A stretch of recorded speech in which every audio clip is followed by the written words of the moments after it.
Meanwhile, efforts to fully secure the Libyan city of Benghazi are ongoing. The city had formerly been in the hands of Islamist extremists. Here's Leslie Mirungu with that report. Benghazi's lighthouse still stands, but all around is rubble. After years of fighting, the city's buildings are now no more than crumbling shells. The Libyan National Army declared Benghazi liberated from an Islamist militia and armed opponents 2 weeks ago. The soldiers are now clearing the last remaining pockets of resistance, mainly in the downtown areas of Fish Market and Sabri. They're making rapid progress in the operation, but there's been a price to pay for this victory. Other guys have sacrificed their lives. The downtown area has been completely liberated and people are now taking their belongings. As for the families whose houses were destroyed, God will compensate them. Many soldiers have been killed and injured by landmines and explosives planted by extremist groups.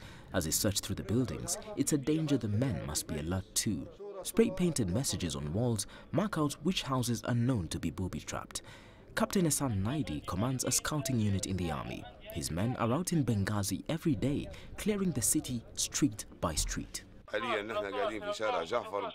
We are now standing in Jafar Street, which is an extension of Mahdawi Street. Only Burawiyan Street separates us from the enemy line now. God willing, victory is near. Families are coming here every day to take back their belongings from their homes. Militant groups had controlled the city since 2014, but a successful operation dubbed Operation Dignity, led by General Khalifa Haftar, led to its liberation. Leslie Mirungu, CGTN. Let's get you more on that. CGTN's Adel Mahrouri is standing by for us from Cairo. Adel, what would be the likely impact of a meeting between General Haftar and Fayez al-Sarraj on efforts to find lasting peace in Libya?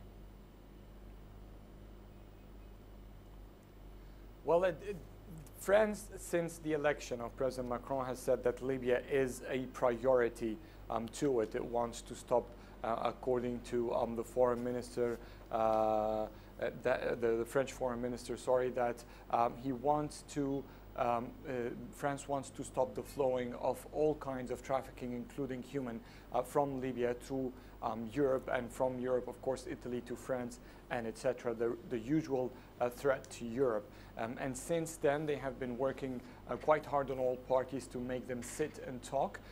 The announcement came to confirm that a meeting will be held on Tuesday, and President Macron himself will be hosting this meeting and sitting with the two rival sides, General Khalifa Haftar, and who has the support of the Eastern government, and of course Fayez al-Sarraj in the West, who has the backing of the United Nations and some factions in the West.